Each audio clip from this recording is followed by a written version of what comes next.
Welcome back, Fun Fam, and if you're brand new to the channel, welcome in to Follow the Bradley's Fun. This is the Daily Dish with me, your host, yours truly, Ron E. Bradley. Good morning. I hope that everybody is having a phenomenal day out there, morning, afternoon, evening, middle of the night, whatever it might be. Speaking of the day, as of the recording and live streaming of this, which you may be watching now or you may be watching on a replay, it is the 24th day of June. In the year 2025, hopefully, if you're watching on the replay, you fast forwarded to this point after you've hit that like button. And if you haven't hit that like button yet, please do. Or you can smash it. And like Tom does, he needs a new screen. Just smash the like button. And darn it, getting crazy replacing them. Yeah. It's a metaphor. It's hyperbole. It's simile. I don't know what it is. Anyway, good morning, everybody. Welcome to the Daily Dish, which maybe it'll be called the Morning Dish soon. I don't know. I'm thinking about revamping a lot of things. And I don't know. Should I keep this show going every single day? That is the question. I got to build an audience, and we've been going for about a year, and so we would love to see, 40, 50, 60, 70, 100 people in here regularly, but I don't know who's up this time in the morning. Although I know that when the pro show was on this time in the morning, we had a lot of people in there. So there should be plenty of people out there for this. So invite your friends, invite your family, invite your enemies, invite your Pixie Duster friends or your non-Pixie Duster friends or whoever they may be, and say, come watch the Daily Dish. And if you like Ron, watch him. And if you don't like Ron, pick on him, because, we can do that. But the reason I am here is for all of you, because just like the Transformers of old need their Energon, I need my Energon. And that's you guys for me. Yes, that's right. You guys give me the Energon to make this guy transform and roll out of bed to be here with you in the morning. A toast, Autobots. Boy, these are good. I needed to refuel. Energy.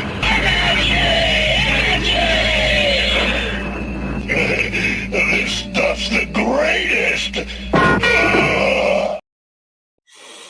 Is it the greatest? Uh-oh. Where's him? That could be an issue. Can I do that? I'm trying something. That looks so different on my monitor screen. Jeremy Heath comes in with the Energon. Well, whether you like me or don't like me, or you want a reason to pick on me, that's fine. It's so funny because I've got that viral short out there going crazy right now. 1.3 million plus views for the Bucky short. And it's half the comments are about how the person yelling out fresh brisket on the board is apparently spitting on the brisket while he's saying it. Now, as far as I can tell, that probably isn't even affecting anything, but I think it's hilarious to watch the comments come in on something like that. It's not, I put out what I typically do, and I don't think I did it this morning because I was working on editing, but typically I will put out a short around 7:30 in the morning that is a 15-second snippet of a long form video. The reason that YouTube wants you to do it, and I would want me to do it if it worked this way, is to get people who are watching that snippet of the short form to go in and watch a long form video. But for the most part, it seems like people that watch shorts don't. There are, well, okay, I should say this. There are people like me. I will watch everything on YouTube. It just depends on which device I'm watching on. But there's other people who just watch shorts. I would think that the people that watch long form videos are more likely to also watch shorts, but people that just watch shorts are not as likely to also watch long form videos. So yes, this is the comment that I'm getting a lot. And if you've seen it, you probably noticed that comment is in there a long time. Happy Taco Tuesday, Jill. Good to see you in the house. Jill Powers, the River Dog. Did you change your name, Jill? I feel like there was something more to that in there before. Like there was, I don't know. Some of the thing is, I'm trying to constantly support other creators too. And so some of the shorts I've definitely seen because you have some dogs and some rockets and stuff in them. And I got a notification yesterday that you put up something and I was going to watch it and then something else happened and I need to go check that out. I will go through your channel and check out a lot of the stuff later today, Tom. I could probably do it while I'm on the pro show if I'm on the pro show today.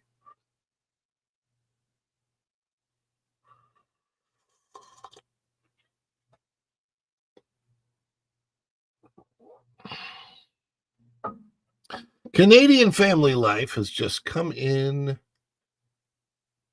Was it Sherry Jill Powers before? Is that what that was? Anyway, so we are gathering the first stage of a live stream like this is gathering an audience, and that's kind of what we're trying to do here. Oh, and I'm tired this morning. I'm waking up. I wasn't feeling that great yesterday afternoon because I'm old. I will tell you something. For me, this is a personal thing. It's not. I think everybody is different. Things hit people differently. But for me, my 40s were fine. They were great. People always say, "Oh, you start to feel it in your 40s." No, I felt pretty darn good most of my 40s, and then as soon as 50. I didn't realize how quickly from 50 things started going downhill pretty fast. And not like it's not horribly bad, but there's just certain things. My feet hurt all the time. There's Dr. Jill Powers on Rumble, Sherry Jill Powers on Discord for Culture Casino. Oh, okay. Very cool. But yeah, well, if you're a doctor, I probably should go see you, Jill, because there are so many things that I would like to fix. I just generally speaking have a mistrust for doctors. Eastern medicine, Western medicine, which we practice here in the United States. The whole point of Western medicine for doctors seems to push pharmaceuticals, A, push pharmaceuticals, and B, make sure that your patient continues to come back. In other words, they stay sick. Eastern philosophy of medicine is totally different. It is, we keep your patient healthy, and as a patient, you actually pay your doctor to help keep you healthy. But if you get sick, then you don't know anything while the doctor treats you because it was their job to keep you healthy, which I think is really, really cool. So I wish we had that over here. You're a retired English professor, a doctor of English. Well, shucky darn then. Ain't nothing you can do to help me with that old English there. By the way, we have a goal of 5 supers on the show this morning. Have I said hi to everybody? I think I've said hi to everybody in the chat.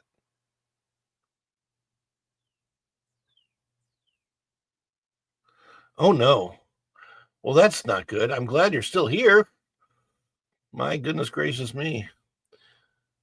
We will be talking about the passing today, but not human passing, just the passing of a type of entertainment.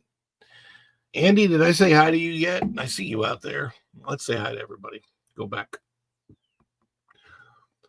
Jeremy Heath was first, says hello, hello. Andy W says, good morning, fun fam. And Andy is here and can't believe that she's awake.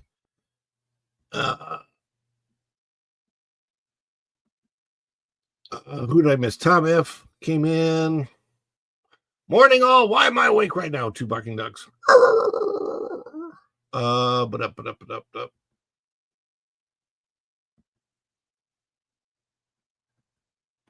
Canadian Family Life. Tiffany, what's up? They got a brand new robotic lawnmower. Oh no, pancreatitis. That's no good.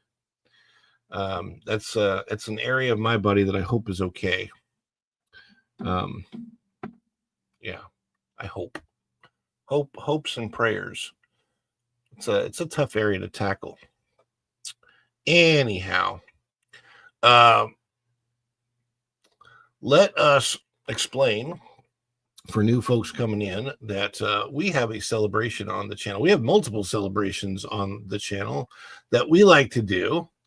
And celebration is anytime we get any support from you, the audience, whether that is PayPal support, which is in the linked comment above, or the pinned comment. So PayPal is great. Support from PayPal. Buy me a coffee. That's another thing. I'm not really using it. I got to figure out how to use it. It's like Patreon. It's basically my version of Patreon. Buy me a Dole Whip, I call it, and you can support on there as well.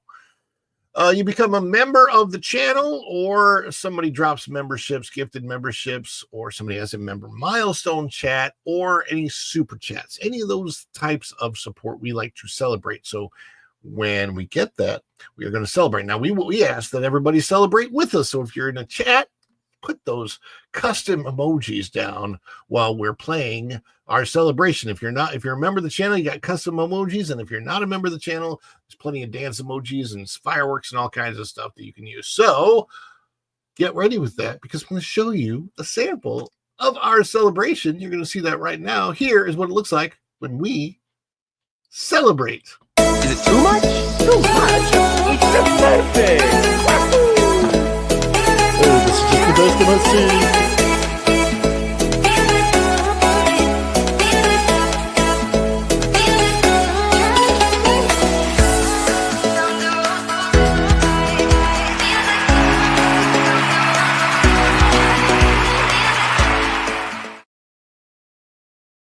This is true, Jeremy. This is one of the reasons that, and I need to get back to it, drinking Shakeology every day. Shakeology is really, really good with the phytonutrients in it for gut health. And I used to be really, really into it. And I was, when I was in great shape, amazing shape. When I was 38, 39, and pretty much 40, I was in great shape. Pee-wee makes me crack up. But yeah, I hope that I can get back into that shape in my 50s. It's not easy, that's for sure. We have, let me put this on the screen. Share screen.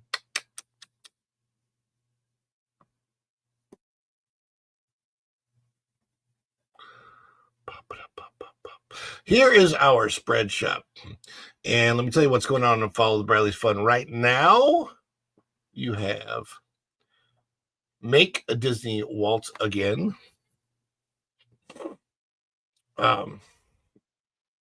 This is funny. I didn't even think about that.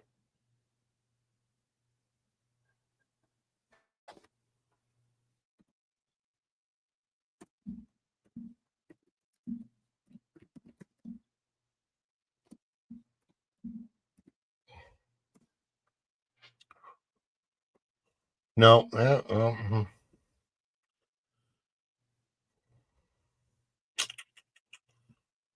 I was looking for something, but I can't find it that way. Yes, rest in peace, Paul Rubens. It's been a spell. Good to see you, James, all day. Welcome in. Dark chocolate. Yeah, you got to be careful with dark chocolate, though. Yogurt, local honey, better than an apple a day. Well, today's apples aren't as healthy as they were 30 years ago. They're about 25% as healthy. We have the spread shop. We have Big Disney Walt again. We got 10% off on 3+ products right now. If you buy 3, you get 10% off. There is the Fedora Finds, branding, merchandise, and of course, follow the Bradley's Fun merch. So any of that, you purchase anything during the show, let me know, and I will celebrate that as well.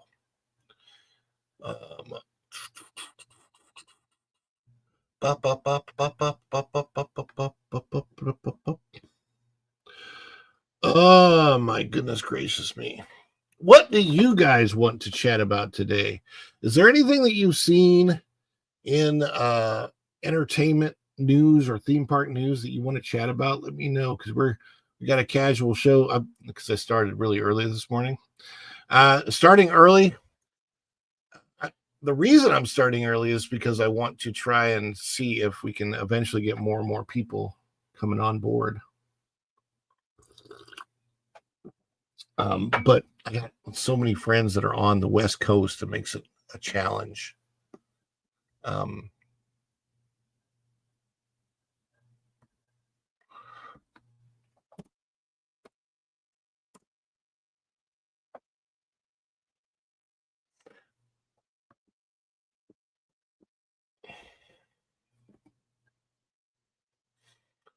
It is still so early. It's not even 9:30 yet. I'm just kind of seeing who propagates, who comes in here.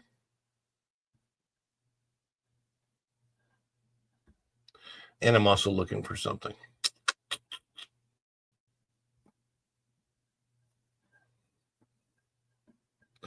Chado just dropped a video about Dr. Demento retiring. That's an interesting thing. Dr. Demento is not a character that I can say that I ever followed. But I will tell you, I'm old enough to remember Wolfman Jack. I don't know how many people remember him, but man, oh sakes alive.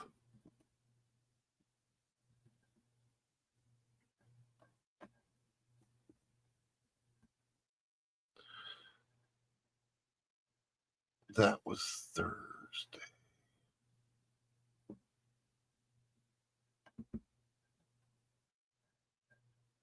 Okay.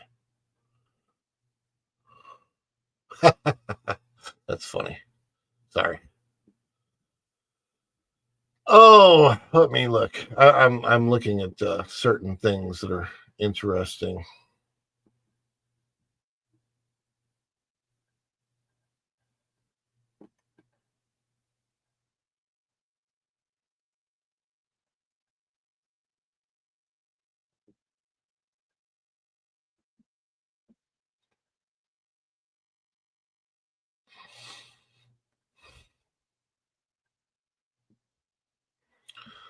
Do.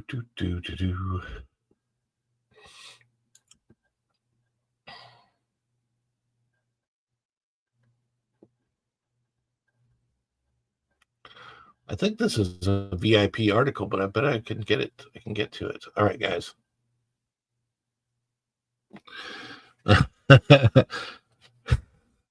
Oh, did he do fish heads? I didn't realize that was Dr. Demento.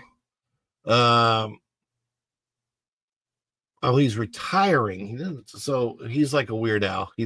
Was he Weird Al before Weird Al was Weird Al? Another one rides the bus. I thought that was Weird Al. My Bologna. Oh, premiered on his show. Okay. They premiered on his show. He didn't do them. I was going to say My Bologna is definitely Weird Al. Grandma got run over by the reindeer. That's a classic. Grandma got run over by a reindeer walking home from our house Christmas Eve. You may say there's no such thing as Grandpa, but as for me and Grandma, we believe. No, Santa. Wow. That's how early it is. I've got the words wrong. Wolfman Jack. Oh, yeah, indeed. All right, guys. We have a... yes, he was the DJ who promoted them, not the actual Most for Weird Al Yankovic. And I've actually seen Weird Al perform live. I'm a big fan of Weird Al. He's fun. I tell you what, the specialty acts that came out of the 1980s were great. I guess we still see stuff like that on America's Got Talent, but it doesn't seem like they're highlighted to the degree that they used to. Either that or it's just, I'm just not. I only see stuff that's on America's Got Talent on YouTube. So, Boot to the Head, which made them famous. The Frantics, Boot to the Head. Interesting. Dr. Demento's retiring.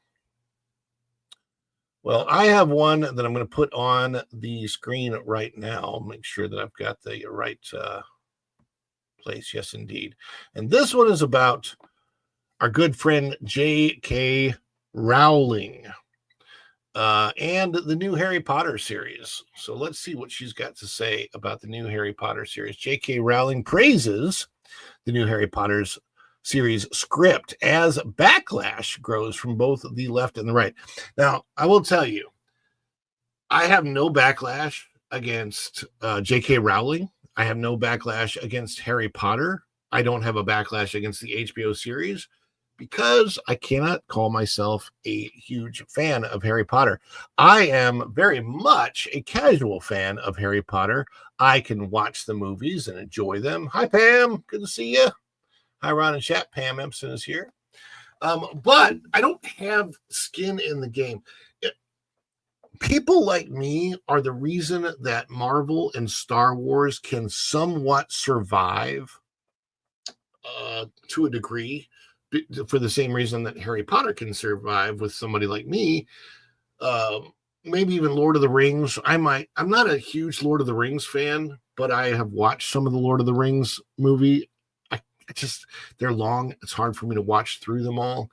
I'm not a huge Jurassic Park series fan, even though I like the Jurassic Park movies. There are a lot of movie series that I'm just not into, but I will watch them casually. And Harry Potter's like that for me. I love seeing the presence of Harry Potter in the park. This is exactly where I saw Weird Al, Jeremy. We may have sat in that theater together from one time or another. Want to hear a funny story, Jeremy? It's about Rick Schroeder in the Old Glory Amphitheater. So the Old Glory Amphitheater is at Six Flags St. Louis. And when I was 2 years old, hey Braylon, what's up? When I was 2 years old, I think it was 1974, 1974. I turned 3 in 1974, but that summer in 1974, I was 2 and almost 3, and Rick Schroeder. It was called Little Ricky Schroeder, and he performed with his sisters, and they were touring across the country. And he was like 4 years old, 5 years old. I mean, he was young back then, right? It was before he became very famous. And it was so interesting. Apparently, I jumped up on the stage. We were sitting in the front row, and I don't know if they invited me up on the stage because I was like dancing or something, but whatever. And I was up on the stage like as a 2-year-old. I don't really remember it. My mom tells me about it, but I was performing on the stage with Little Ricky Schroeder and his sisters at the Old Glory Amphitheater in St. Louis at Six Flags. Good morning, Going Shogi is here. Braylon Lee is here. Yay. So yeah, that's my Old Glory Amphitheater story. I'm trying to think I don't think I ever professionally performed at the Old Glory Amphitheater. I no, the only place I professionally performed in Six Flags was at the Palace Theater, and then on top of the building, the Axis Chemicals building that's supposed to be like the Gotham City downtown area. Uh, is the Joker's ride still there? The used to be the Buccaneer, but then the Joker's boat that goes back and forth. Anyway, I don't know if that's still there at Six Flags, but that's where I performed, was the building right next to that, and I was Batman. So yes, I have professionally played. I've gotten paid money to play Batman and Foghorn Leghorn in costume. My life, my weird life. All right, so let's get back to J.K. Rowling. J.K. Rowling praises new Harry Potter series script as backlash grows from both left and right. This is, of course, by our good friend Marvin Montanaro out of That Park Place. This is a VIP article, so if you're not a VIP, you won't be able to read it, but I can give it to you here on the channel. There is J.K. Rowling. She says she has read through the scripts for the Harry Potter television series, and she's giving them a glowing review. All right, so let's see what we have here.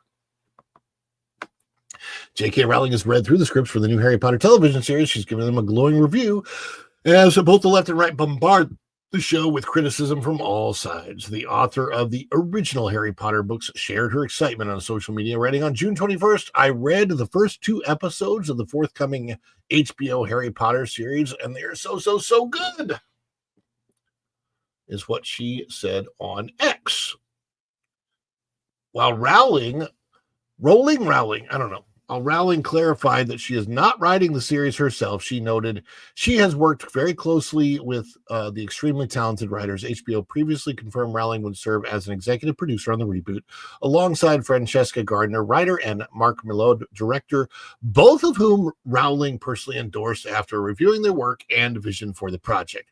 "I am certain the TV show will more than live up to expectations," Rowling posted in a June 2024 statement.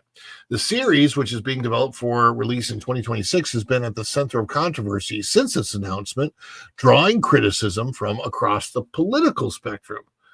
See, here's what's weird to me about that. Politics and entertainment are crossing in weird places now. And Harry Potter is just, to me, one of the weirdest places for politics to cross with entertainment. It's just entertainment, people. Back off. On one side, progressives and entertainment commentaries have voiced strong opposition to Rowling's involvement, citing disagreements with her public views on gender identity and legislation. The backlash reignited after HBO CEO Casey Bloys defended the decision to partner with Rowling, stating that on the Town podcast, the decision to be in business with J.K. Rowling is not new for us. Harry Potter is not being secretly infused with anything. Bloys added that Rowling's political views are personal and separate from the creative content of the series. She's entitled to them, and if you want to debate her, you can go on Twitter. See? And by the way, that's the best way for a company to handle somebody. Company says she's got her personal views. They're on Twitter. We don't deal with that. That's not our thing. I wish Disney had done that with Gina Carano. It seems to be the direction that they're going now, even so far as letting Rachel Zegler say the stuff that she said, which has been nuts. But it's very strange to me because it seems like hopefully they're done with all that. Hopefully they're treating everybody going forward like this. But honestly, they owe Gina Carano some big time compensation for what they did to her, and until that's resolved, I have no involvement in Star Wars whatsoever. I have no desire to watch anything Star Wars or buy anything Star Wars or deal with anything Star Wars, because it just took me out to that level. And I hope that there's a lot of people like me, because you got to stand up for what's right. And in that case, Gina Carano is absolutely 100% in the right, and Disney is, not unusually so, 100% in the wrong on that one, as they often are lately. But that's a whole nother story, because we're talking about Harry Potter right now. Meanwhile, backlash from conservative circles has intensified over casting decisions, particularly the announcement of Paapa Esiadu. That is a very difficult name for me to say. I apologize. A Black British actor as Severus Snape. Social media posts and online forums filled with frustration from fans who feel the race swapping of legacy characters strays from the original books and visuals established in the film series, which of course it does. But again, I don't really care. I care about this more when it's the character as at the forefront. It's not like Snape is not at the forefront of the series. He's prominent, but he's background, right? So it's not like the Little Mermaid. The Little Mermaid, like that is such, it's not just an established character for the Little Mermaid. It's an established character for where it takes place. Same thing they did with Snow White. It just the things like that. Like her name is literally Snow White. People. Okay, if you can't deal with the fact that white people exist, that's your problem. That's a big problem. But we're here, we do. So stop ostracizing us and stop marginalizing us. It's really, really annoying. Like, if you didn't like it, why would we like it? Think about that. Just be fair to everybody across the board and we're good to go, right? Rowling addressed Esiadu's casting directly in May, pushing back on speculation that ideological differences between herself and the actor who signed a letter opposing UK Supreme Court ruling on gender would impact his role. I don't have the power to sack an actor from the series, and I wouldn't exercise it if I did, Rowling wrote. I don't believe in taking away people's jobs or livelihoods because they hold legally protected beliefs that differ from mine. See, that's the smart way of handling it. This is the reason I like J.K. Rowling. J.K. Rowling she handles things, and she's like an adult in the room. What a surprise. Rowling's statement also comes as more details emerge about the new cast. Dominic McLaughlin, Arabella Stanton, and Alistair Stout have been selected to portray Harry Potter, Hermione Granger, and Ron Weasley, respectively. The three newcomers were chosen after what HBO described as an extraordinary search. I can imagine. The little kid that's playing Ron Weasley, they actually all look good, but I think they look exceptionally like they jumped out of the book, and that's more important than jumping off the page or out of the movie, because it shouldn't look like the movie. It should look like the book. Gardner and Milad praised the young actors in a statement. Talent of these three unique actors is wonderful to behold, and we cannot wait for the world to witness their magic together on screen. Also, this Hermione Granger apparently looks more like the Hermione Granger from the book, where she's got like the prominent teeth coming out. Like that's a thing from the book. I don't read the books. I didn't read the books, so I don't know. Despite the mounting debate, production is still set to begin this year. An official release date has yet to be confirmed, but the series is expected to air in 2026 on HBO and Max. I am curious more than anything else is if they're going to use the same iconic movie music. Because if they use the iconic movie themes for Harry Potter, it's going to seem so much like the movie that it would be redundant. So I don't know. Going Shogi's not interested. He says, yeah, I won't watch 1 millisecond. Snape is a deal breaker. Again, for me, and I have to tell you, Ruby Hoove comes in and gifts a membership. Wait a second. It's break time because we got to celebrate Jill Powers, the River Daughter. You got a gifted membership from Ruby Hoove, and let's celebrate that with Wookiee Day.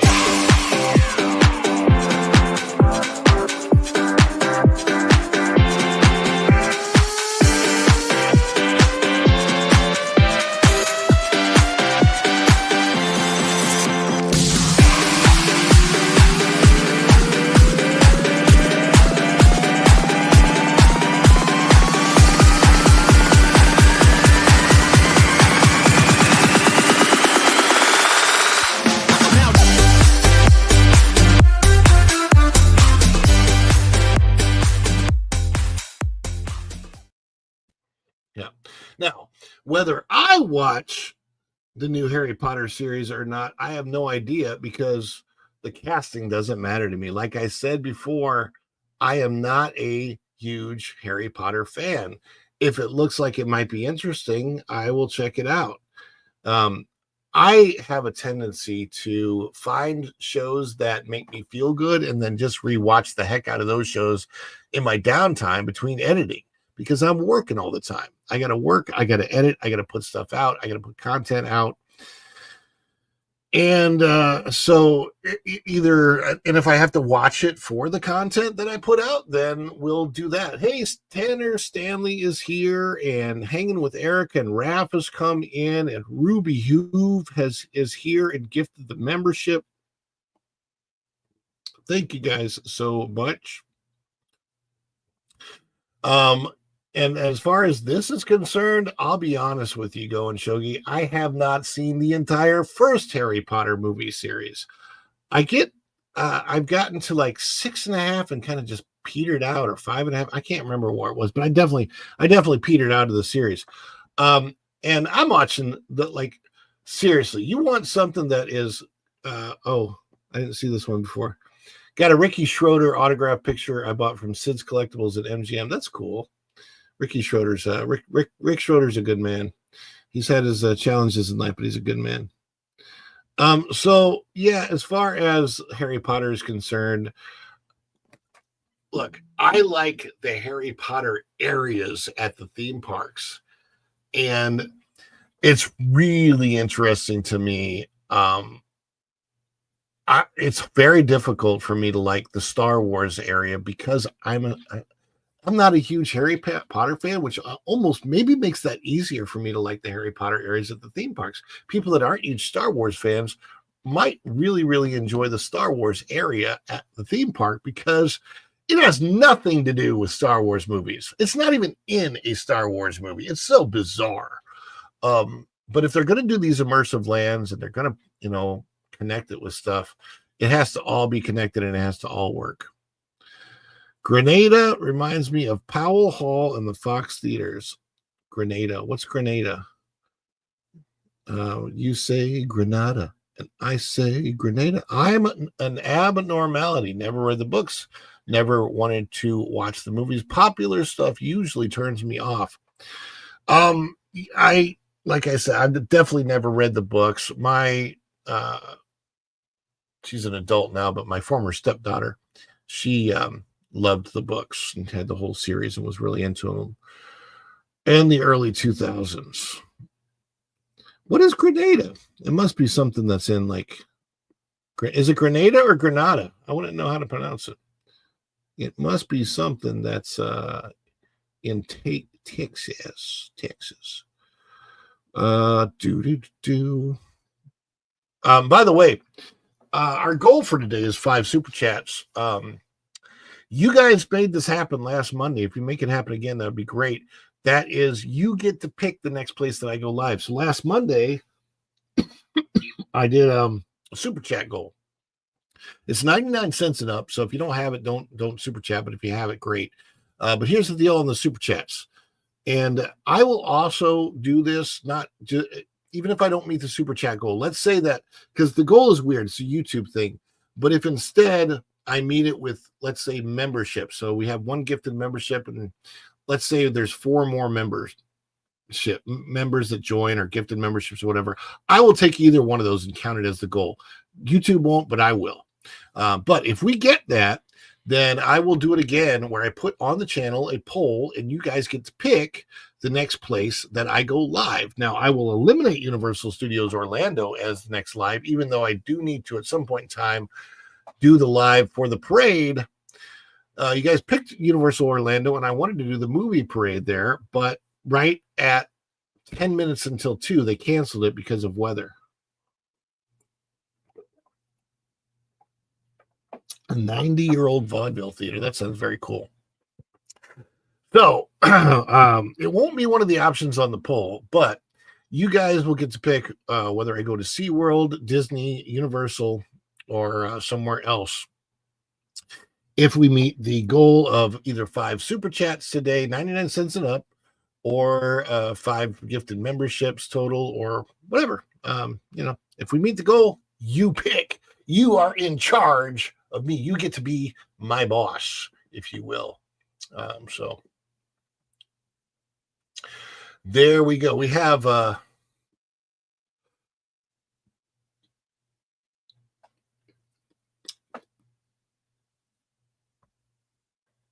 gaming stories. We have a Marvel story, and I'm going to put this up on the chat.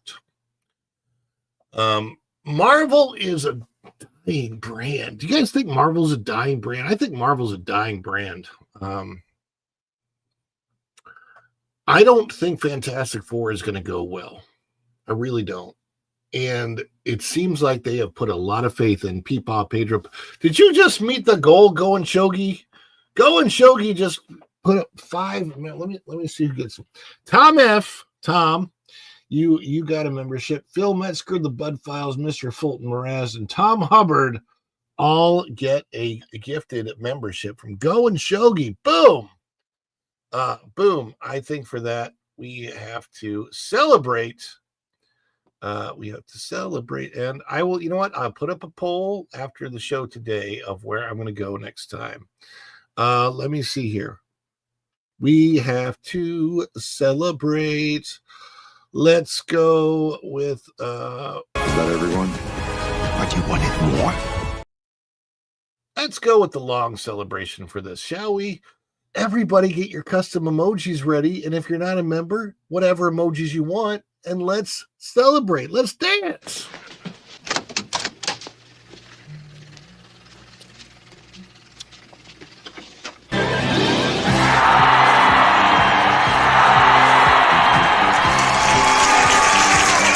Is it too much? Too much? It's perfect! Wahoo!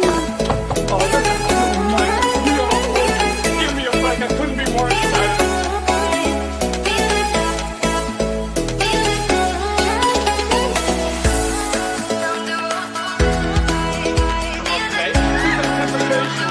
It's making me mental. But if they say yes, you can be on the show. I think I would go so crazy.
It just seems to me that he might be a pretty decent guy. I must say, I love that man.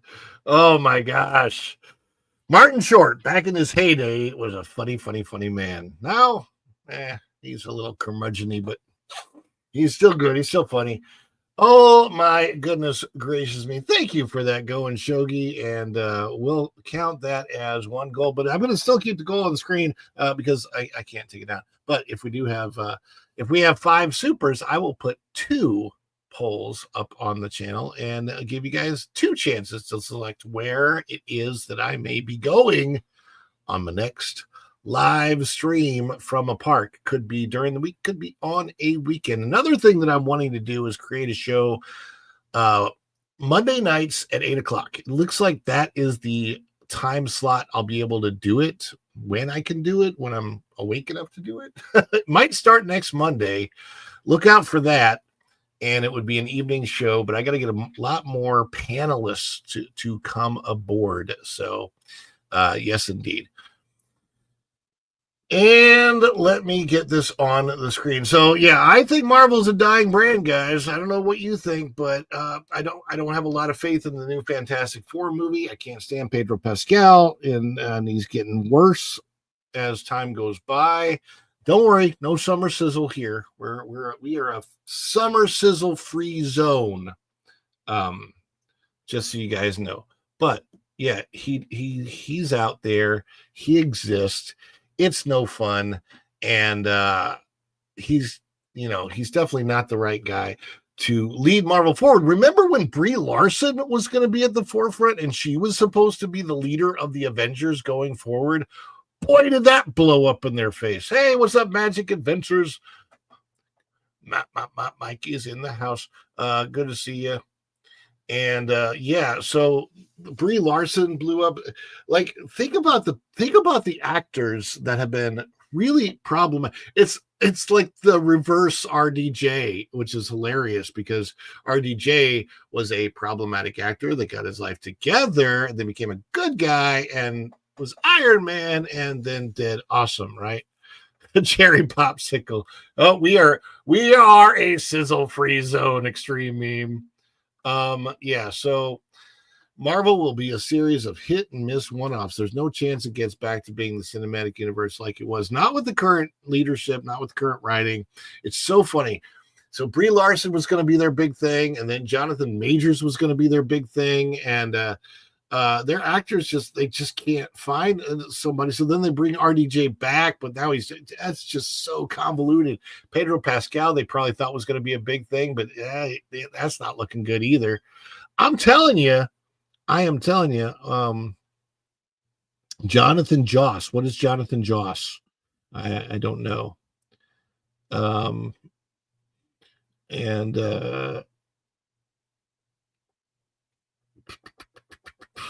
Jen is. Oh, this is Jen. Mike is on the phone. Oh, hey, Jen. Oh, yeah. Depending on where you guys send me, I could end up with you guys in one of the parks. Depending on where I go next, I don't know, but we shall see. I have my reservation for the 21st to see the new night parade. That is an evening time, so we'll see what happens. It sounds like Mr. Fulton Mraz, his girlfriend, has a birthday. Happy 26th birthday to Caitlin. Happy birthday to you. Happy birthday to you. Happy birthday, dear Caitlin. Happy birthday to you. But yeah, I mean,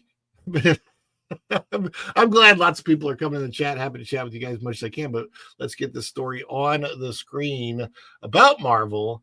And it's one of those stories that kind of proves that Marvel is, in fact, a dying brand because they can't seem to get this one particular movie off the ground, and it's sort of bizarre. But yeah, here it is. Mahershala Ali throws shade at Marvel. By the way, Mahershala Ali is already a Marvel character. Snake Eyes.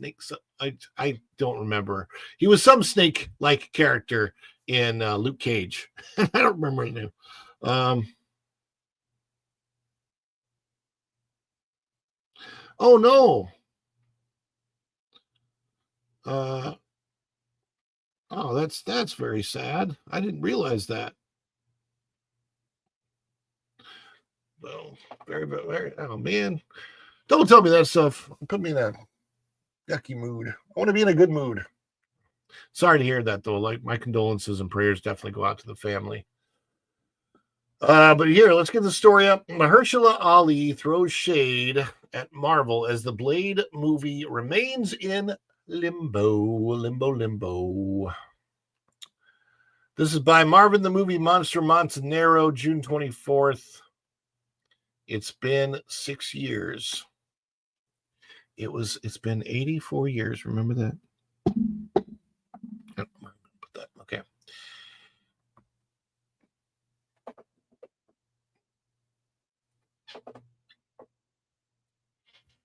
It's been nearly 6 years since Mahershala Ali stepped onto the stage at San Diego Comic-Con and shocked the Marvel fandom by donning a Blade cap, officially taking up the mantle of Vampire Slayer, once played by Wesley Snipes. By the way, Wesley Snipes has played Blade since that time, but despite the initial fanfare, the Mahershala Ali Blade reboot has become one of the Marvel Cinematic Universe's most infamous slow burns, troubled by delays, creative turnover, and mounting fan frustration. And now it seems the Oscar-winning actor has had enough waiting. At the New York premiere of his new film Jurassic World Rebirth, Ali was asked when Blade might finally begin filming. His response was short but sharp. Call Marvel, he said. I'm ready. Let him know I'm ready. That simple quote, delivered without elaboration, speaks volumes. It's the clearest indication yet that Ali is growing impatient with the studio's inability to get the long delayed project off the ground. And considering the timeline, it's hard to blame him. A 6-year nightmare for the Daywalker. The Mahershala Ali Blade project was first announced in 2019 during Marvel Studios' now legendary Hall H presentation. That same event unveiled WandaVision, Loki, Shang-Chi, The Eternals, and Doctor Strange in the Multiverse of Madness, all of which have long since released. But Blade, it's been stuck circling the runway for years. The film has seen multiple directors come and go, with Bassam Tariq exiting in 2022, followed by Jan Dimanche's recent departure. Actors Aaron Pierre and Delroy Lindo were previously attached to the project, but have also confirmed they're no longer involved. Delroy Lindo told Entertainment Weekly back in April, it was really exciting conceptually, but for whatever reason, it just went off the rails. Meanwhile, Marvel removed Blade from its release calendar in late 2024 after previously delaying it from its original 2023 release. The most recent placeholder had been November 7th, 2025, but that's now gone.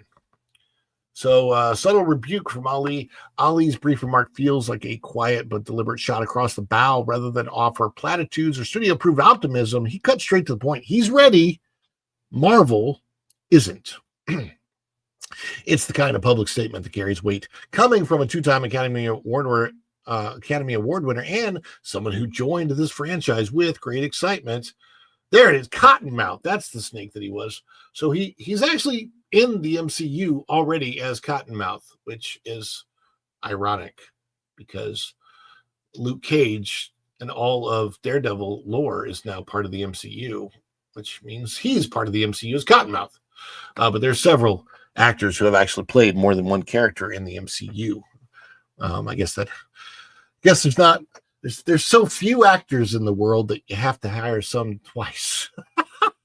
Nobody wants to get into the acting business, right? There's no, it's so funny to me.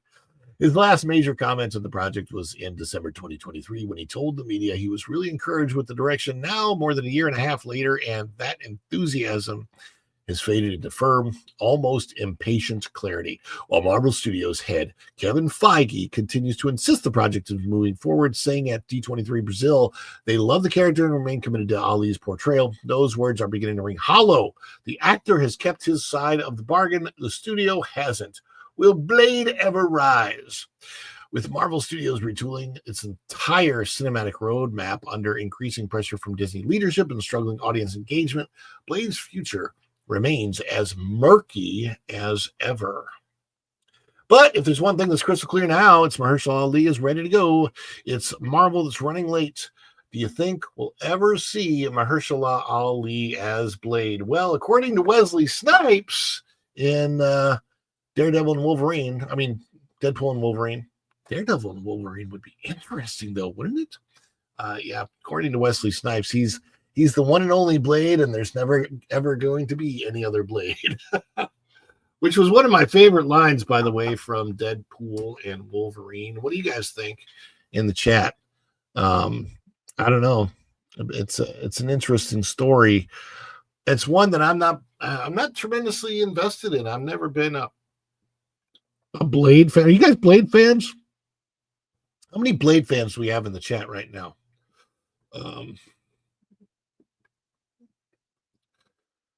And just let you know, Jonathan, I saw some of your questions about Rachel Zegler, just not covering her today. Frankly, to be honest with you, I'm kind of sick and tired of covering her because there's just a lot of talent out there. I have friends that are so much more talented. I have friends that are so much more talented than Rachel. Yeah. And for one reason or another, they haven't been spotted, or they didn't become famous. They didn't get into that limelight. And it's sad because Rachel has some talent, but she's not the greatest thing that ever walked the earth. But she seemed to start acting like it almost immediately after getting cast in West Side Story. And that's bizarre to me. She should have publicly displayed humility. Apparently, friends of hers say she's a good person, but publicly she's an atrocity. And for whatever reason, she hasn't learned how to take it down a notch and have some humility. I don't, that again, that's not a character that I'm even that familiar with. I know the song from Evita, but I don't know the show Evita very well. I've heard that she might be tapped to be in Sound of Music. I don't know if you heard that one, Jonathan, but yeah. Saw the first movie. It was good. That's it. I guess you're talking about Blade, right, Erica? Go and show you love Blade. Tom F is a Blade fan. So that's cool. I mean, they've got some Blade fans out there, and that is a good thing, right? Very, very cool. I liked Wesley Snipes as Blade in Deadpool and Wolverine, but that movie, I guess they had to put it in the void in order to make it work. I wish they didn't have to do that, but they made it work funny in a funny way, and by placing it where they put it, they were able to put it out, like have it be part of the MCU while still being outside of the MCU timeline, which I think was really smart because they can bring it back however they want. They can bring back Deadpool and Wolverine however they want. Although I would say that if Deadpool and Wolverine are not an important part of the new Avengers movies going forward, those Avengers movies will absolutely fail at the box office. And I think unless we get a good trailer and a good reason for the story, there's going to be a lot of failing with those Avengers movies because they have to bring so much together that people aren't invested in. It's just bizarre. I'd rather have my bones scraped, Jill Powers says. Yes, indeed. And Disney can't do a good Blade movie. It's the opposite of what Disney is. They really need Touchstone for the more adult movies. It's a good point. But Marvel Studios is also kind of its own thing, kind of its own Touchstone, but I don't know. We'll see. Now, this is interesting. Carrie Underwood in the lead role after our favorite Mary Poppins. Yes, Carrie Underwood would be fantastic in Sound of Music. I've never been in Sound of Music, but I am extremely familiar with the Sound of Music because I filmed it for the Landers Theater in Springfield, Missouri. And there were two different actresses for Maria. And so I filmed it on, I want to say I must have filmed that thing like 12 different shows or more so that I could do an edited version where I had it cut. I wonder, I think I have that in my media assets somewhere. I don't put that on. I don't know. I've got it somewhere. I got to find it. Anyway, yeah, that would be very, very interesting to put up. I don't know. I don't think I could put it up on this channel because of copyright issues. But anyway, Tom will be right back. Well, let's see if I can make him miss the next story. So I'm going to do one more story, guys. And then after the story, I'm going to head out early, give myself a little bit of a break. So it's Tuesday morning, right? So Tuesday, we go from this show right over to Culture Casino, from Culture Casino, right over to That Morning Magic at 11 o'clock, 11 and 12, that Park Place. And then That Park Place Morning Magic streams right into the WDW Pro Show, which streams right into T3PO. So don't change that dial. And if I can get it out on time, we will also have a new video at 5:45 for this channel today. So yeah, we got you covered with the news that should be fun all day long. All of the news. That should be fun. I got to find the story, though. I have to find the story. Here, I'll tell you what. I will do two more stories. I'm going to put this one up because it just popped up. It just popped up. Jonathan, this one's for you. This one is for you. You'll like this one, okay? It's another Rachel. It is a Rachel Zegler. I wasn't going to cover Rachel Zegler today, but Jonathan Rubin John, you made it happen. So if anybody doesn't want me to cover Rachel Zegler, blame Jonathan Rubin. It's his fault. But Marvin Montanaro just got this up on thatparkplace.com. So this is a fun story for us to get to.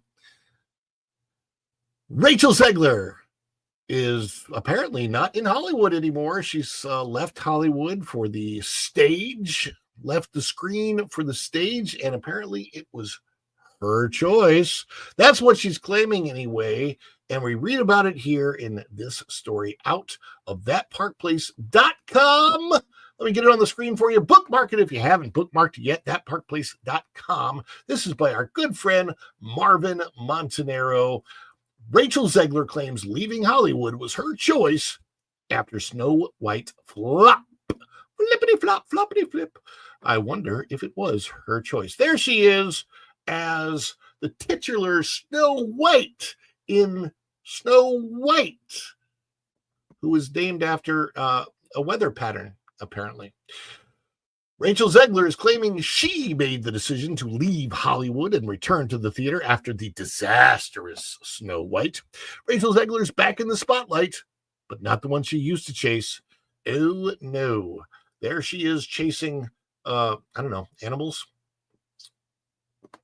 In a new feature interview, the embattled Snow White actress offers a carefully curated look at her current chapter, starring as Eva Perón in the already controversial West End revival of Evita, but beneath the gloss is a deeper story, a Hollywood career that has seemingly stalled, wrapped in a public relations narrative that Zegler insists was always her own design. Well, she might have wanted to design that a different way. Quote, I came back to theater on my own volition, which is just crazy, Zegler says, laughing. I'm the type of person that can only be bored for like 2 weeks. After Romeo and Juliet closed, I was doing the odd press here and there for Snow White and was sitting there for a bit going, what am I supposed to do? I mean, she has a YouTube channel, so, there's that. That quote may say more than she intended. Her use of the phrase on my own volition reads like a preemptive defense, one that echoes a familiar tone of, you can't fire me, I quit. Especially when paired with the admission that she was idle and aimless following the fallout of Snow White, it becomes hard to view her return to theater as purely strategic or artistic. Rather, it sounds like damage control. Not damage control from the Marvel Cinematic Universe, not the organization that Tony Stark helped found, but just damage control. An actor quietly retreating to the one arena still willing to embrace her. Or is it? Because I've heard the theaters kind of sit empty or half empty. We'll see. Zegler's Hollywood trajectory hit a wall after multiple controversies. Her breakout performance in Steven Spielberg's West Side Story earned her a Golden Globe and critical acclaim, but the movie was a box office black hole. Follow-up roles included the major flop Shazam! Fury of the Gods and the Hunger Games prequel, which made money but was far and away the worst performing title in the franchise. Then came Snow White, a high-profile Disney remake that quickly became a lightning rod for fan outrage and political debate that all but sealed the Hollywood fate of one Rachel Zegler. Zegler's offhand comments mocking the original 1937 classic, combined with her outspoken political activism, sparked widespread backlash.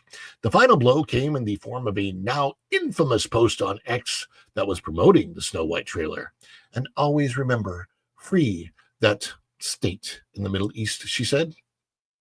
According to reports in Variety, the fallout was so severe that Disney producer Mark Platt flew across the country to pressure her to delete it, and she never did. Still up there today, I do believe. Now, in 2025, Zegler is suddenly repackaging herself not just as a stage actress, but as a misunderstood moral voice. In the interview, she wears a bracelet beaded with the colors of a certain flag that spells out ceasefire, which, ironically enough, interesting what's going on in the world, but that's a whole other story. We're not going to get into that here. She speaks glowingly of her own heart compassion and refusal to be silenced. Yes, that's all of our young people in their early 20s with no life experience all seem to feel the same way. That's what happens when you're programmed, people. My compassion has no boundaries, Ziegler said. My support for one cause does not denounce any others. My heart doesn't have a fence around it. And if that is considered my downfall, there are worse things. There are worse things I could do. Maybe she could play that role in Grease. It would be perfect for her. That final line sums up Ziegler's carefully constructed image. She's portraying herself as the artist, as an activist, misunderstood but unbroken sideline, not for poor judgment, but for courage. Courage. It's martyrdom wrapped in designer jewelry, served alongside iced tea and Broadway ballads. Yes, indeed. Rachel Ziegler may not have formally left Hollywood, but by her own telling, Hollywood left her. And in this new version of events, that wasn't a setback. It was somehow a noble sacrifice. Oh, I'm sure that was absolutely a noble sacrifice on her part. Oh, my goodness gracious. Rachel Ziegler. I think some people still want to hear you sing. I don't think there's much interest in anything else. She's not a tremendous actress. As a matter of fact, from what I've seen, she's kind of a poor actress. Her Hunger Games accent was awful.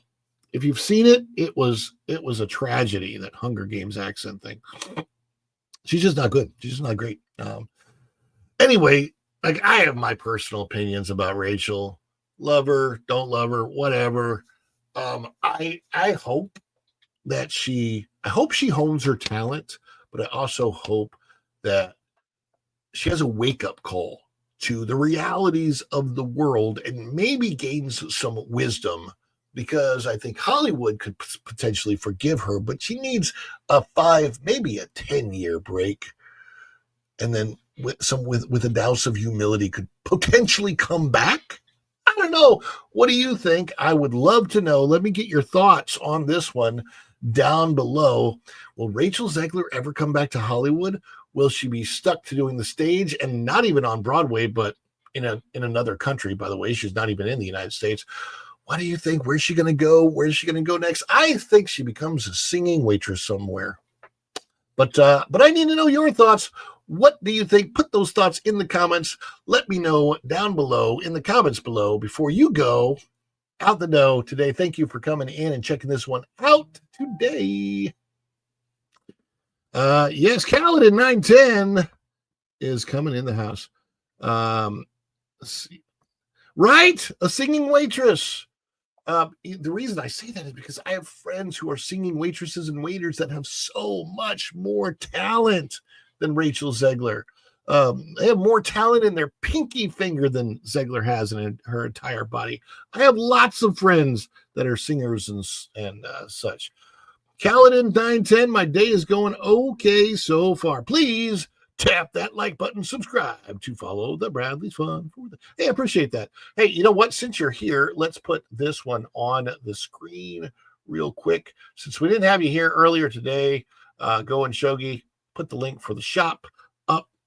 And by the way, we have had some celebrations going. Shogi dropped 5 gifted memberships. Ruby Hoove gifted 1 gifted membership. And we have a goal of 5 super chats on the screen today, which we will do a secondary on location live if we hit that during the week, and you guys get to choose where I go. It's 99 cents and up if you do a super chat. You don't have to do it, but it doesn't cost you very much. If you can't afford it, don't. But if you can, we appreciate all of the super chats and all the support we get here.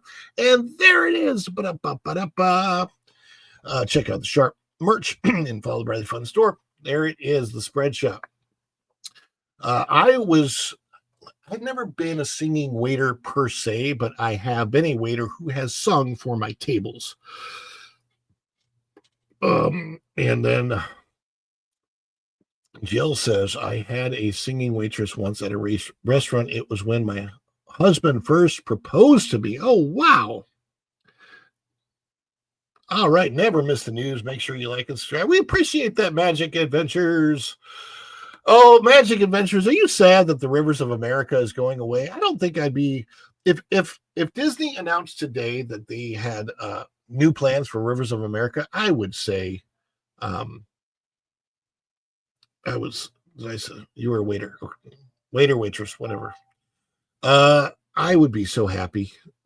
Um Silently as Belle for be our guest. Actually, I have said this before. I actually think Rachel Zegler would have been a way better Belle, like Oodles better Belle. And I think she's got like some kind of she's got Polish background in her or something, but her mix actually looks French. Rachel Zegler kind of has a French look to her, believe it or not. For those that don't know heritage, she would have been so much better as Belle, especially with the kind of attitude that she has.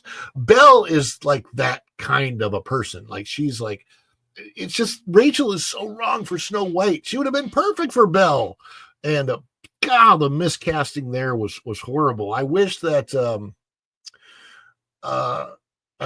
Rachel Zegler would have been prominent back when they casted Belle, and that she would have got that role because she would have made a much better Belle. That Beauty and the Beast live action was so miscast across the board, and LeFou was cast correctly with Josh Gad, but he didn't play him correctly. Josh Gad played him way too effeminate, and LeFou wasn't really like that. LeFou was just like, he looked up to Gaston. He wanted to be Gaston. He didn't want to be with Gaston. And I don't like that at all. That's weird.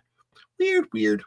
Speaking of Rachel Zegler. Okay, we have time for one more story. Let's get one more up here on the screen for you before we take off for the day and send you over to Culture Casino. Now, with the advent that we do have one more story left, that is one more story, or about 12 minutes, 15 minutes left to get in your super chat. So if you want any supers, get those in the next 12 to 15 minutes, and we will put them up on the screen.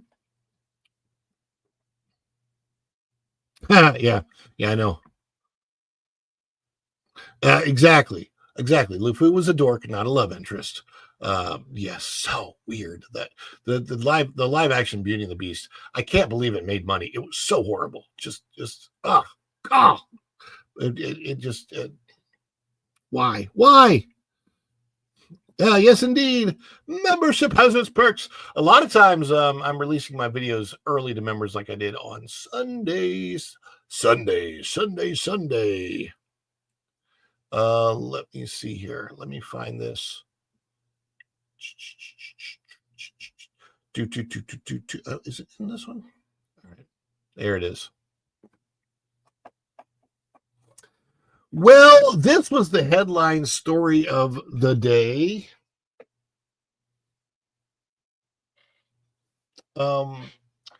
Movies. There's been more than one story on this and more than one discussion that I have seen on this over time.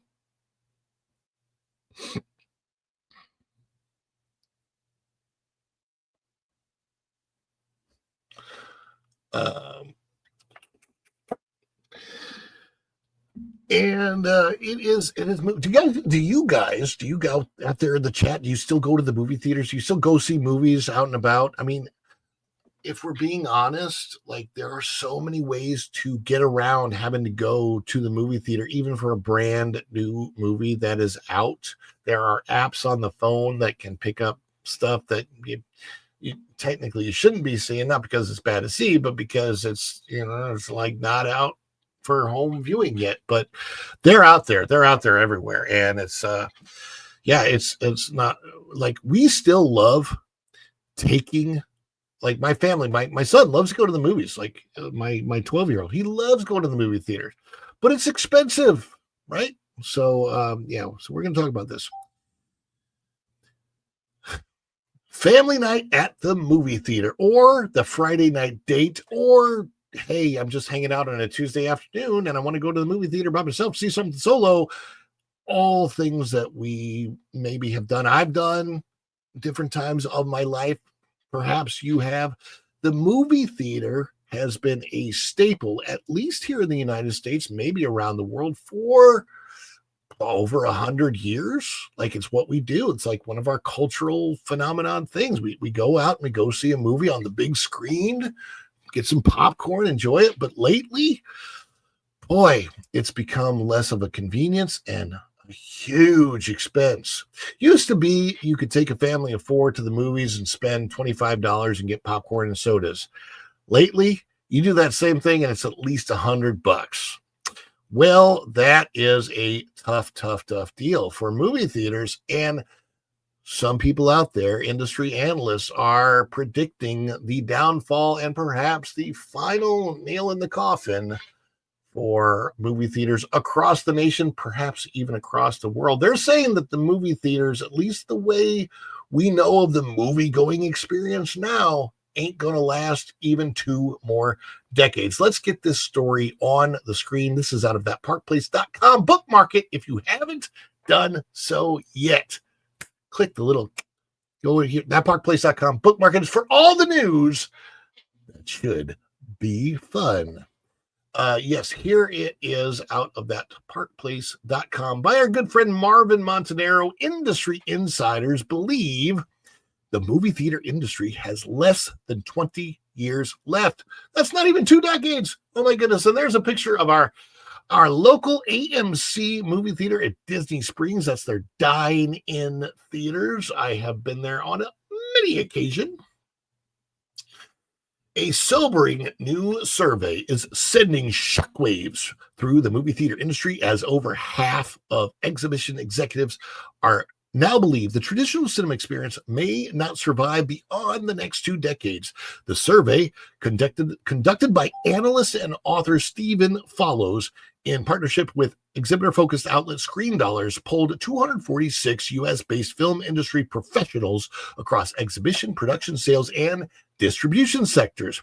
When asked how long they believed the traditional cinema experience would remain viable business model, approximately 55% of exhibition executives responded with some form of pessimism, choosing time frames of less than 5 years, 5 to 10 years, or 10 to 20 years for the movie theater industry. That doesn't seem like it's a particularly good sign, folks. Even more striking, executives in TV production and especially sales and distribution were even more skeptical than exhibitors. More than 60% of sales and distribution executives stated they believe the traditional movie theater industry model is unlikely to last beyond 20 years. While the term traditional cinema experience was left open to interpretation, it generally refers to standard movie-going, regular showtimes, non-premium theaters, and in-person attendance without streaming or at-home alternatives. However, some respondents may have differentiated between traditional auditoriums and higher-end options like IMAX, 4DX, or dine-in theaters, suggesting that a pivot toward premium experiences may be one path forward. Follows noted in his write-up that change may not equate to extinction. It could be that the traditional cinema experience evolves and changes with the times, meaning that the people, companies, and locations survive, but in a different form. The survey also revealed serious financial strain within the exhibition world. Nearly 90% of U.S. theater executives admitted their revenue has still not returned to pre-lockdown levels, more than 4 years after the global health crisis disrupted the entertainment business. What were they thinking? You know what? I don't know what anybody was thinking with the whole lockdown thing. That's just lots of different ways to go about it. They definitely chose the wrong one. Just saying. When asked about the impact of current release strategies, the vast majority of theater owners and operators pushed back against day and date streaming. A resounding 77% said that simultaneous digital releases harm the theatrical model, while 81% support an exclusive theatrical window of at least 6 weeks for new releases. I think they should wait longer. That's just me. The findings come amid increasing uncertainty for the movie theater industry as Hollywood studios continue to prioritize streaming content, shrink theatrical windows, and struggle to deliver the kind of consistent box office blockbusters that once sustained exhibitors year-round. Meanwhile, the rise of streaming first hits and serialized prestige content has shifted consumer habits, with more and more viewers opting to stay home. Hollywood, you could do this, just not give people a choice. I'll explain, but let me know in the comments below what you think. Despite these concerns, the theatrical experience is not entirely without defenders. Exhibitors polled were notably more optimistic than their peers in other sectors, with a larger percentage choosing more than 20 years when asked about the longevity of movie-going. This suggests that those closest to the theater experience still believe in its cultural and commercial value, even as they acknowledge the need for adaptation. I'm going to tell you about my local theater's adaptation in just a moment. Whether through premium formats, eventized screenings, or redefined business models, the message from the survey is clear. The clock is ticking for that traditional model, and the movie theater industry must evolve or risk fading into history. What do you think will ultimately become of the movie-going movie theater experience? Well, let me tell you about my local theater. The one I go to is not a big name theater. There is a Regal around the corner from where I live, and there's also an AMC not too far. There's several of them. The big names we have in this town in Orlando are AMC, Regal, and Cinemark, and there's a small name, the one I go to, and by the way, there's a couple of small ones, but I go to one called Touchstar Cinemas, and they only have 3 theaters nationwide, and they're localized to, I think, Florida and Georgia. But anyway, so the Touchstars cinema experience is phenomenal. It doesn't cost $10 for a ticket. They have several screenings per week that are only $5, Tuesdays being one of them, Saturday mornings another. They have bring your own bucket-free popcorn nights on Wednesdays. They have all kinds of things that they do to incentivize moviegoers. All of their seats are very luxurious seats that you can lean back in, and they've also made it a dine-in theater.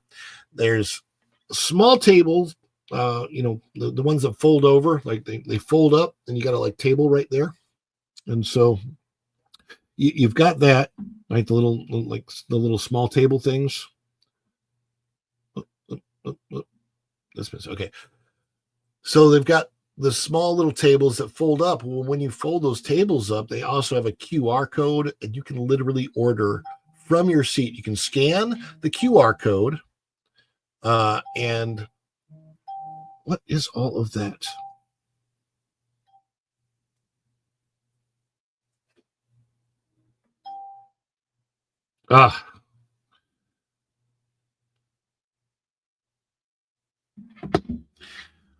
Sorry about that. So there's a QR code on the table, and you scan the QR code with your phone, and that brings up the menu, and you can literally order right there from your phone, and then somebody brings it to you, and you don't even have to tip them. You could, I suppose, but you don't have to. Anyway, the whole experience is awesome, and you don't have to order it that way. You can get it up front and take it to your seat, however you want to do it, right? That's what's so cool about this theater. So I would say that at that movie theater, they have already made a lot of adjustments. They actually have day beds in the theater, the premium seats you can lean back. All the seats in the theater are premium lounge chair seats. I know you did, Dan. I just got all those, and you interrupted my story. I'm going to have to cut this out of the replay. Anyway. Oh, golly. Anyhow, so anyway, so my local theater again has adapted, and I think that if more theaters adapt, they will get people to continue to come, because my son loves the movie going experience. It just costs a lot. Now they've made it cost a lot less, and that's very helpful. That's why we usually go Tuesday afternoon or Saturday mornings, where it's only $15 for the 3 of us, and then we can get popcorn and stuff, and then it's less than $50 for us to go see a movie, and that's not too bad for a family of 3 or 4. They've done things to help. If more theaters did things like that to keep the cost down, and to improve the overall experience. Plus, I'm very, very fortunate where I live. I don't get bad audiences. Like, we don't have audiences throwing stuff at the screen or making crazy noise at the Minecraft movie or anything like that. Our audiences are pretty well behaved for the most part, like at least in that theater. I think everybody knows. That's the other thing. It's like a community at that theater. And so we all go and we kind of know, which is really, really awesome. I love that. But I want to know about you, your movie going experience. Will you continue to go to movie theaters, or are you sitting back and enjoying your 85-inch screen and surround sound at home and you don't care anymore? For me, it has to be a really good movie that I want to spend money on to go see at the theater, but I will do both. But as far as if it's not for my job, I'm only casually going to see like 3 or 4 movies a year at the theater, not one every month. But I want to know what you guys do and what your thoughts are. Are movie theaters dead, or are they still alive? Let us know what you do and let us know your thoughts in the comments below. Yes, please do let us know in the comments below before you go out the door. Thank you so much for coming in and checking this one out today. And I do believe we have a super to put up on the screen from Magic Adventures. Thank you for the $1. We appreciate it. There's nothing in the super chat. So let's see if you have live comments, Magic Adventures. Hi, Dad's Life. That's what Dad's Life at the Kingdom. Yes. And then Andy says, we have a drive-in theater in a small town near me. They won a contest a few years ago and got refurbished. Well, that's good. Drive-in theaters can always be fun. Yes, drive-ins. We have a drive-in here. I haven't been to it. It's about an hour and a half away from where I live in Lakeland. Dan, you ever been to the drive-in in Lakeland? Yeah. Don't think they're dead yet. I don't think they are either. But we will comatose and on life support. It just depends on where you go. And it depends, they could actually be more prominent in rural areas. I don't know because I haven't lived in a rural area in a while.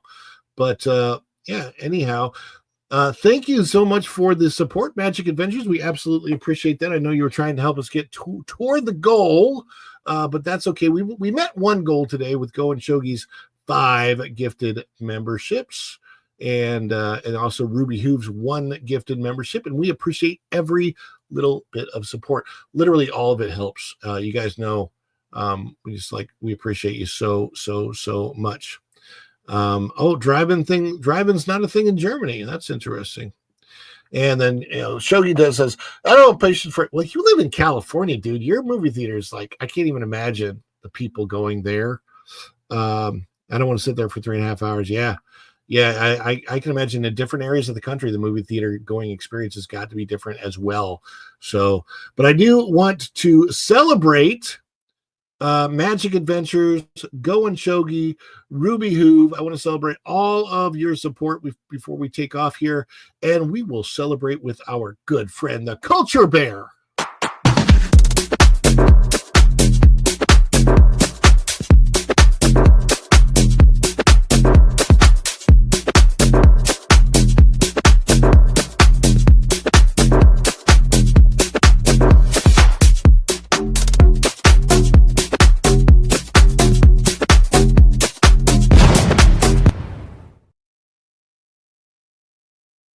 Culture Bear. He's coming up next with the 6-minute daily on the Culture Casino. And then right after that, he will stream right into that Park Place Morning Magic at 11, which will stream right into WDW Pro at noon, which will stream right into T3PO at 3 o'clock. Everybody, stay tuned. Don't change that dial. Thank you so much. Thank you so much for coming in and checking this one out today. The theater experience is great. Just new movies and price. Yeah. Pricing and movies. You're right. The theater experience could be great if we had decent movies, if we had decent pricing, and we had the right. That's why I feel really, really blessed. Like I'm literally, my local theater is one of the reasons I don't want to leave the area that I live in. And I'm not kidding about that. That's kind of, I know it sounds weird. But it's 100% true. It is kind of a weird thing, but it's just such an awesome theater.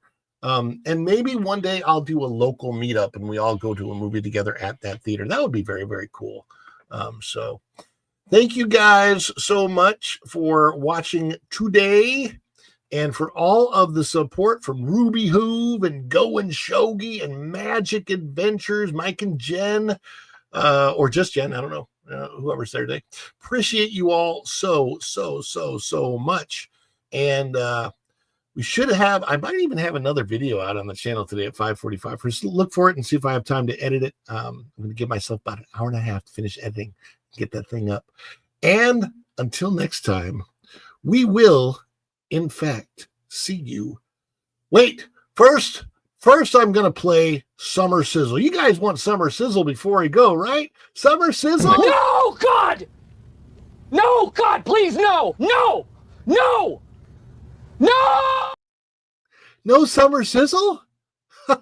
Okay. Well, in that case, thank you guys so much. And until next time, we will see you real soon. Bye, everybody. Ciao.